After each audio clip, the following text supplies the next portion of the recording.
Hello everyone, so this is Evolution, Genetics, and Experience topic discussion for Psych 3170 Biopsych lecture class. So for this one, we're going to talk about what are the effects of evolution, genetics, and experience in basically psychology or the behavior of a person. So for this one, we have a question here. Is behavior inherited or learned? So this is the nature or nurture issue. So a lot of people will argue that behavior is inherited, or some will say behavior is learned. So one example for this is John B. Watson, who says behavior is learned as we have no real evidence of inheritance of behavioral traits. Ang sabi pa nga niya, give me 10 or give me a several number of infants and I will raise them well even though ang mga magulang nila ay pwedeng criminals, drug addicts, etc. So, ganun siya kapaniwala that behavior is learned. However, kukontrahin siya ng mga European ethologists, ethology meaning it's the study of animal behavior in the wild, saying that behaviors occur in all like members of a species even when there seems to have been no opportunity for them to have been learned. Ibig sabihin, even though kung for example, animals experience things in the wild, merong animals na hindi naka-experience, they have the possibility or they have certain behaviors even though hindi nila na-experience yung something na meron in the wild. Okay? So, thus saying that behavior is inherited. Ibig sabihin, andun na talaga, nature na sa kanila, sa katawan nila, sa species nila na meron yung behavior na yon. So, it's quite contradicting. So, anong nangyayari? After years of debate, they came up with this. So, factors other than genetics and learning, okay, were shown to influence behavioral development. Another, behavior always develop under combined control of both nature and nurture, not under the control of one or the other. So, ang sagot nila doon basically is, it's not really nature, it's not really nurture, but a combination of nature and nurture. So, pwede ba natin, or sabi, it is more how much of it is genetic and how much of it is the result of experience. Pero, pwede ba natin talagang tanungin na, gaano ba karami yung genetic sa behavior na meron ako or gaano ba karami yung experience sa behavior na meron ako? So, should we really ask that? So, the answer is also, we should not. No, it's actually inappropriate to ask how much genetic and how much experiential factors contribute to behavioral development. Kasi, paano mo nga naman masasabi na, itong behavior ko na to, namana ko to. Yung isa, hindi. So, anong proof? Anong proof? Okay? So, paano gagawin natin? So, how then? So, biopsychologists came up with one answer. So, this is the biology of behavior, wherein, sabi nila, all behaviors is the product of interaction among three factors. So, makikita natin dyan, first one, yung factors na yon is the organism's genetic endowment, so genetics, which is the product of evolution and its experience and its perception of the current situation. Ibig sabihin, so meron tayong diagram dito kung paano yon nangyayari. So basically, the person, so all behaviors daw comes from evolution. Ibig sabihin, lahat ng experience natin na evolve sa body natin is a result of evolution. And then, that evolution ay nagkakaroon ng epekto sa genes. Sabi, evolution influences the pool of behavior influencing genes available to the member of each species. Now, each individual genes initiate a unique program of neural development. Ibig sabihin, yung genes na isang tao ay unique daw yan para sa isang tao lamang. Okay? Now, enough na ba yun? Enough na ba yung genes to explain behavior? No. So, papasok dyan si experience. Si experience. Wherein, experience modifies the expression of an individual's genes. Ibig sabihin, alongside with anything that we have inherited, kasama yan sa experience. Ibig sabihin, as a person, na mo-modify din daw ang genes natin based on the experiences that we have. Okay, the development of each individual's nervous system depends on its interaction with the environment, or otherwise known as experience. Ngayon, ano nang nangyari? So, all of, given the evolution, the genes, and experience, it makes up the person. Ano ba yan? Yan. Make up the person or the current organism. So, each individual's current behavioral capacities and tendencies are determined by its unique patterns of neural activity, some of which are experienced as thoughts, feelings, memories, etc. So, ano nangyayari sa atin? So, the cycle continues. So, ang nangyayari, as the current organism or tayo mismo, we experience the current situation. Now, paano tayo magre-react doon sa current situation na yon? So, doon nalalabas yung ating current behavior. Okay? So, each individual's current behavior arises out of interaction among its ongoing patterns of neural activity and their perception of the current situation. Ibig sabihin, our behaviors are based on how we interact with the current situation.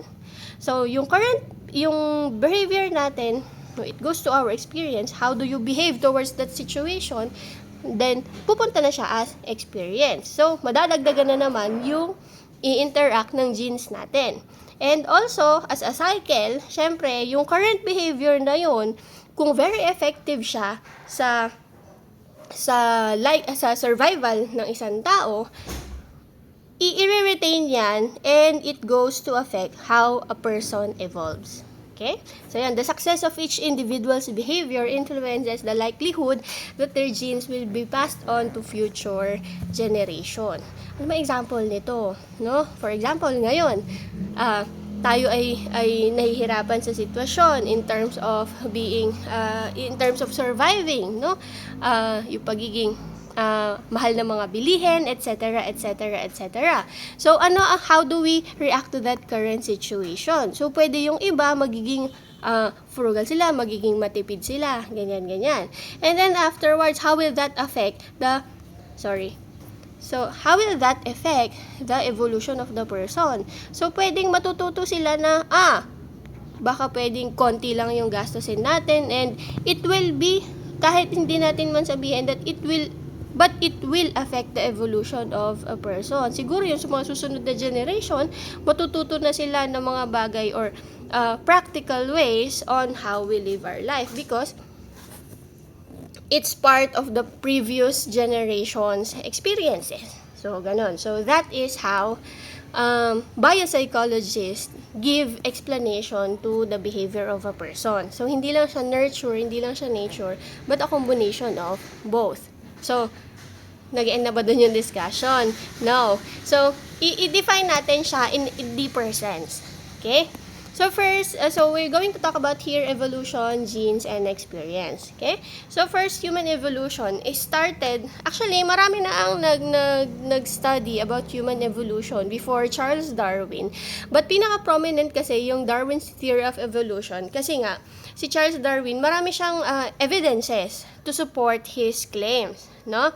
Now, for Charles Darwin, he argued that evolution occurs through natural selection. Pag sinabi nating natural selection, members of each species vary greatly in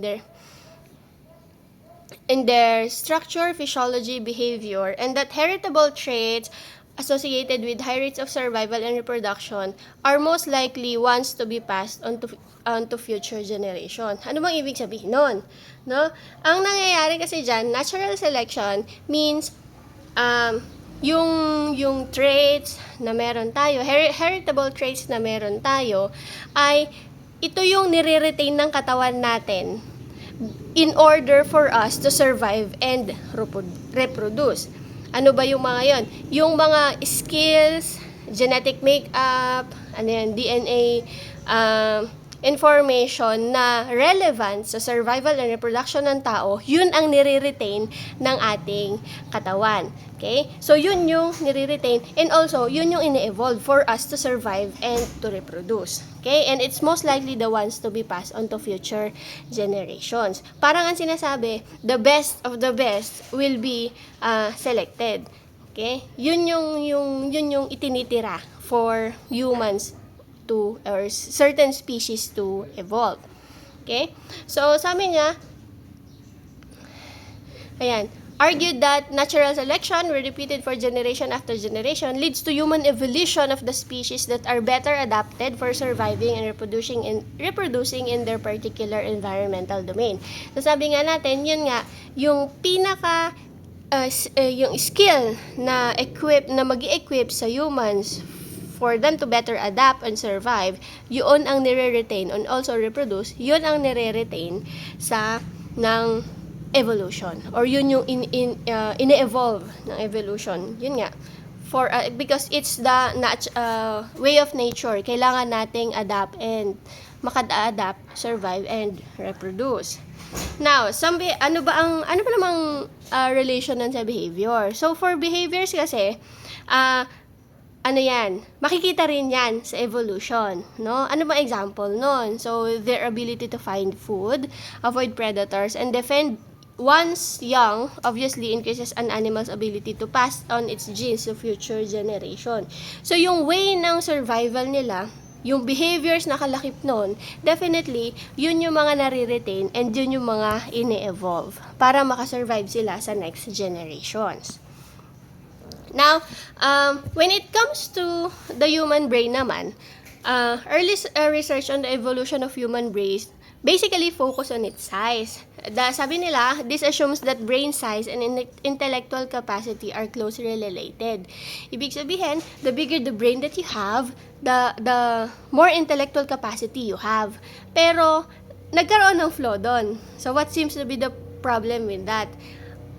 If you're going to compare the brains of humans and bigger animals like elephants or whales, parang mahirap mag-conclude na the bigger the brain is the bigger the intellectual capacity. Kasi may nakita ka na bang elephant or whale na kayang may capability na mag-aral ng psychology? So basically, yun na nakita nilang first problem. Humans don't have the biggest brain, but they are proven to be one of the intellectually capable people or intellectually capable species. Now, ang isa pang example is the size of the brains of acclaimed intellectuals. Ibig sabihin, yung mga genius na yan, if we're going to follow this assumption, dapat yung brain ni Einstein ay very big, no? But unfortunately, it's unremarkable.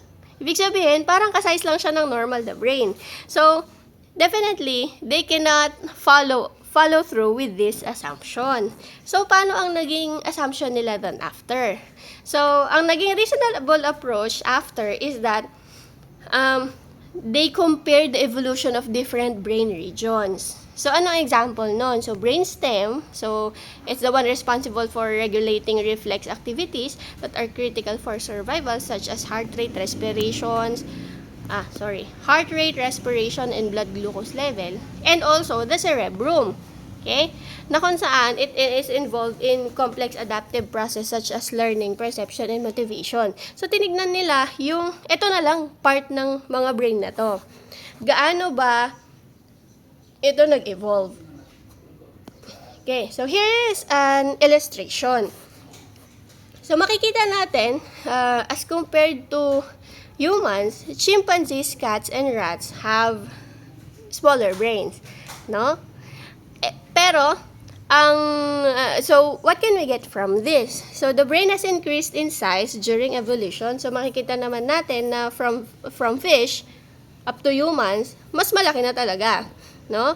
Most of the increase in size has occurred in the cerebrum. So, itong yellow or orange is your brainstem and the pink one is the cerebrum. So, makikita talaga natin na, tignan nyo, from fish to rat to cat to chimpanzee, papalaki siya ng papalaki. So, ibig sabihin, there is it has more capability of having processes such as learning, perception, and motivation. Okay? And also, an increase in convolutions, which is yung pagkaka-fold or folds in the cerebral surface, has greatly increased the surface area of the cerebral cortex. Ibig sabihin, the more folds daw, the more intellectual capacity it has. Okay? So, yun yung naging basically ginamit nila na how does the brain develops or evolve. Okay? Still, sabi nila, although the brains have of related species differ, there are fundamental similarities. So, all brains are constructed of many neurons still, and the neural structures in the brain of one species can usually be found in the same locations in the brain's related species. So, kung makikita natin dito, di ba? Ano bang itsura? Paano yung pag always magkadikit si brainstem at si cerebrum? Okay? So, yan. Yun daw ang almost similar sa lahat ng animals na may brain. Okay? So, that's evolution. And what does evolution say about behavior? Okay? Now, next naman is genetics. So, genetics kasi, sinimulan niya ni Gregor Mendel. Actually, tinanong si Charles Darwin about how yung individual differences naman. And hindi niya kasi nasagot yun because he was unable to read the manuscript that is given to him by Gregor Mendel. Si Gregor Mendel ngayon, he is a 19th century Augustinian monk na demonstrated that inheritance occurs through genes. Paano ba namamana yung genetic makeup ng isang tao? So, ang ginawa niya kasi, nagtanim siya ng peas. Yan. Tapos, there are two kinds of peas na itinanim niya. Kapag, syempre, kung brown daw yung itinanim niya, brown din yung magiging bunga. Okay? Kapag white naman, magiging white lahat. Ngayon, na-curious siya, what if pagsamahin ko yung dalawa? I-modify ko yung dalawa, ano kaya ang lilitaw? No? So, first cross daw niya ng experiment niya, ang puro lumitaw ay puro brown. Okay? Nung second cross, any offspring of the first cross, kumuha siya ng dalawa dito. Okay? Tapos, pinag-combine niya, and then tinalim niya ulit, may lumabas ngayon na isang white. So, doon na nakita that there is what we call dominant or recessive genes. Ibig sabihin, may mga certain characteristics ng DNA natin na kung saan kapag pinagsama-sama, there is a possibility na lagi silang lilitaw, but also there is a possibility na yung ibang part lang din yung lilitaw. Okay? So, to talk more about genes, sabi niya, it's the portion of a chromosome and it's composed of deoxyribonucleic acid or DNA. So, yan, yung mga maliliit na strips na yan, that is what we call genes. Meron yan dala-dalang characteristics na nagme-make up sa isang tao. So, ang isang tao or isang animal, punong-puno yan ng DNA, and bawat DNA ay punong-puno rin ng genes. So, ang chromosomes, binubuo niyan yung DNA, and bawat chromosome ay merong gene.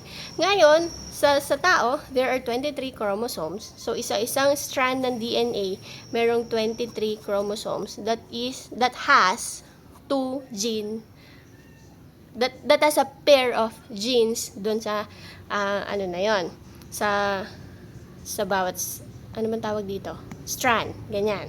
Okay? Genes are aligned along chromosomes and comes in pairs. So, ayan na ngayon. Okay? So, ano bang purpose ng DNA? It serves as a model for the synthesis of ribonucleic acid. RNA is a strand of chemical that can serve as template or model for the synthesis of proteins.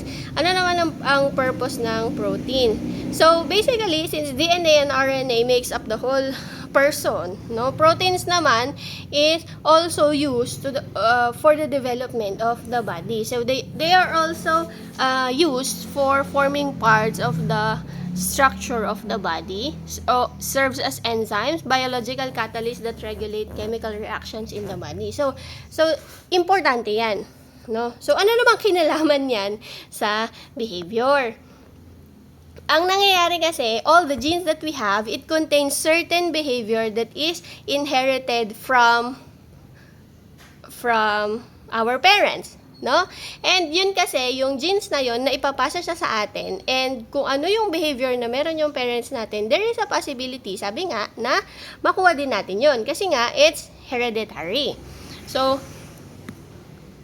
ano ba yung, so there are two kinds of genes, autosomal genes, all other genes except sex-linked genes.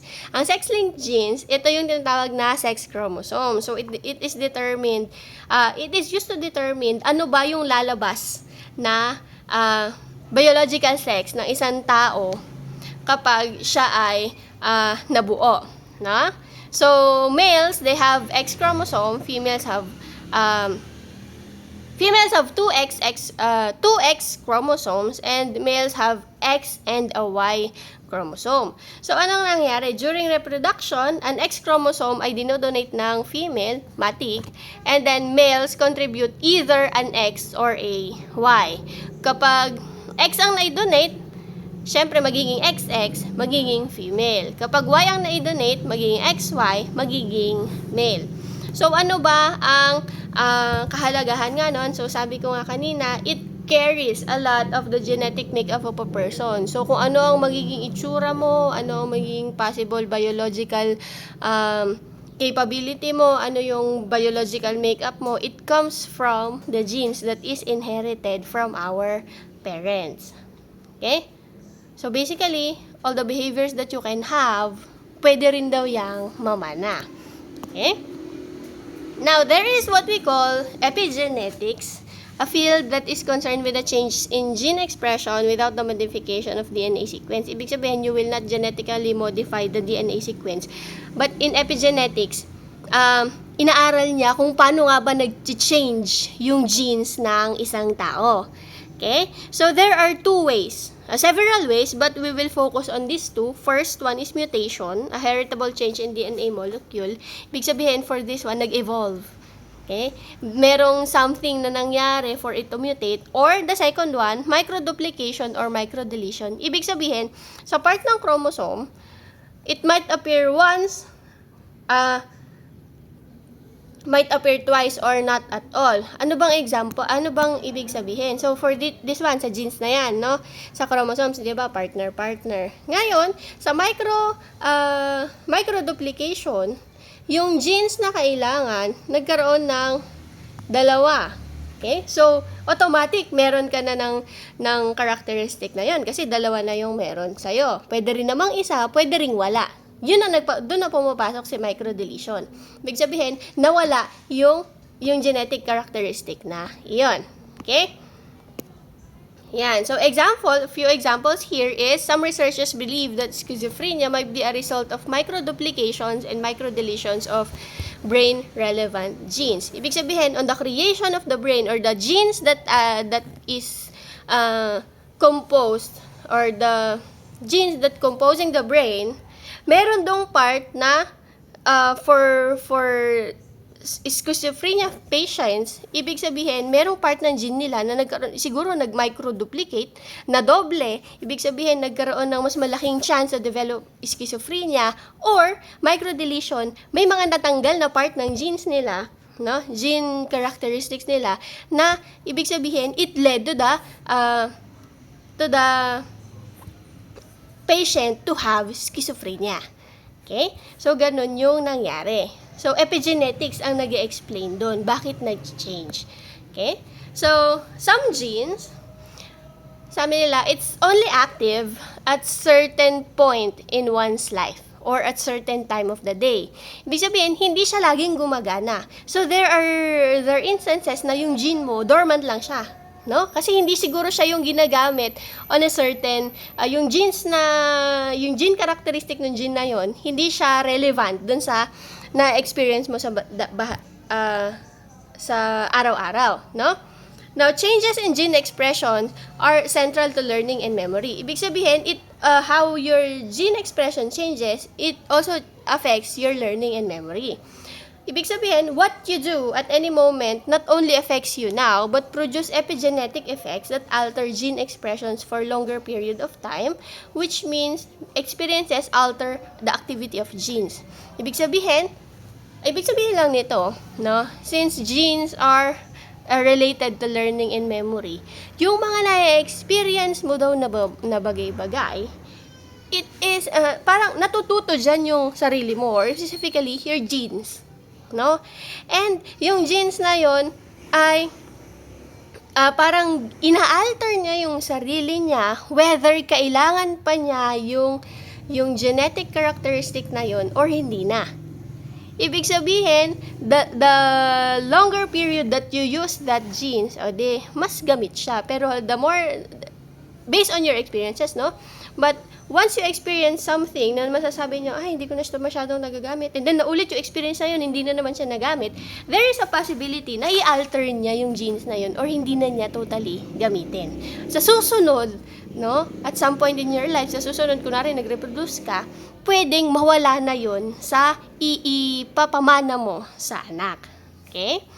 So, life experiences rearrange the chemical marks on DNA that determine gene expression. For example, early childhood experiences turn genes on or off, explaining why identical twins can develop different behaviors and health. Okay. So, yun nga, sabi nga natin, early life experiences or experiences in general can alter genes. Okay? Gene expression. So, paano yun napatunayan ng mga nag-aaral ng genetics na totoo nga ba kaya na can really experience alter gene expression? So, napatunayan nila actually. Pero ang tanong doon, sa paanong paraan? Sabi nga 'di ba, every person is unique. So, paano natin mapapatunayan na experiences ay nagmamatter kung wala tayong isang taong pagkukumparahan ng genetic makeup natin? So, pasok ngayon yung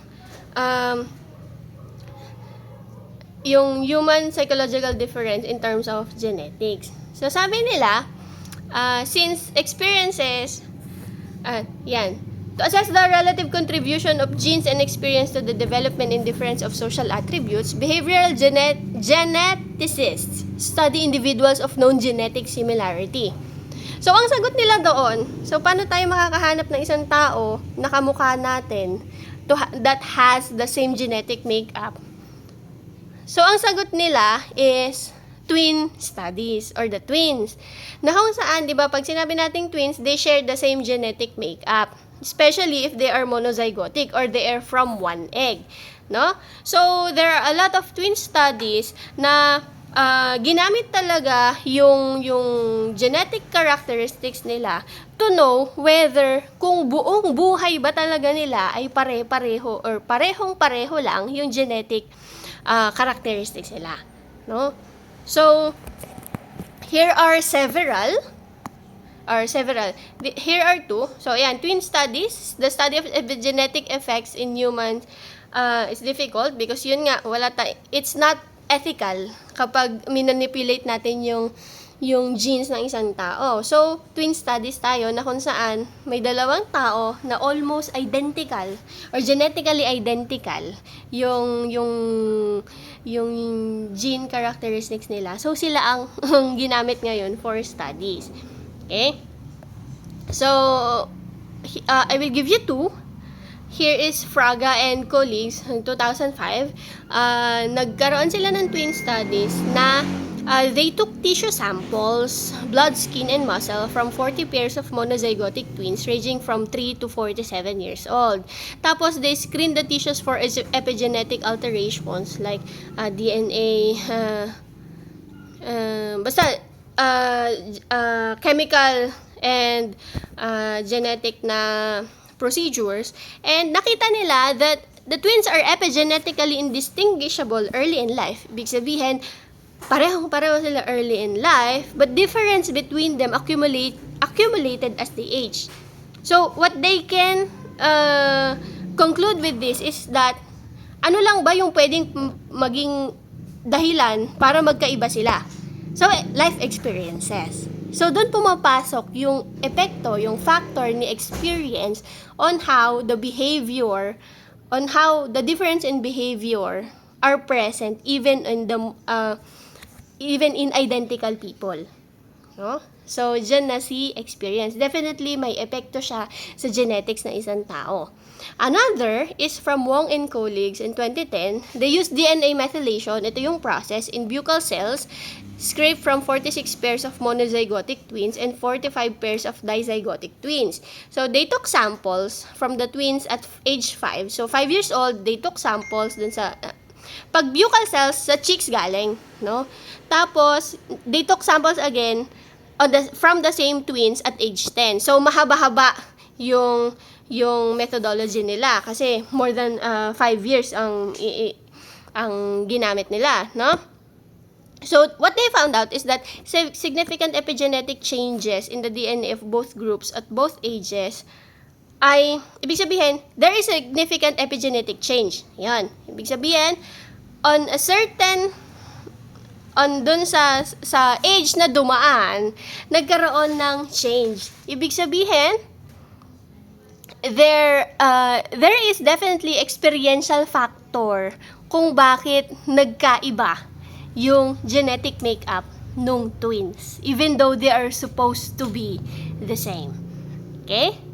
So, ayan, experiential. Doon talaga pumapasok si experience. So, this may explain why one twin developed disease and the other doesn't. So, yan yung mga nakita talaga nila na talagang twin studies ang ginamit nila for this one. Kasi nga, hindi tayo pwedeng maghanap ng ibang tao na masasabi nating kapareha natin in terms of genetic makeup, no? Kailangan twins lang talaga because they are identical.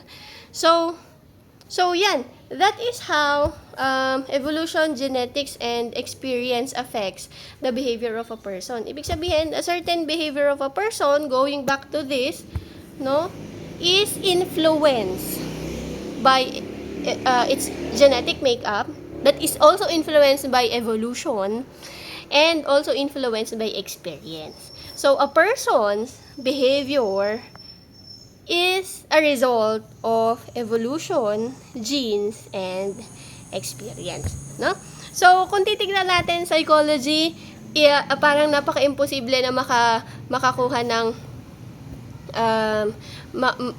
napaka-imposible na noon iisipin natin na pag sinabing psychology ay more on thought process, ganyan, wala kang makikitang science dyan. But now, because of biopsychology, it can really give justice on how the processes of the brain develops, no, or happens.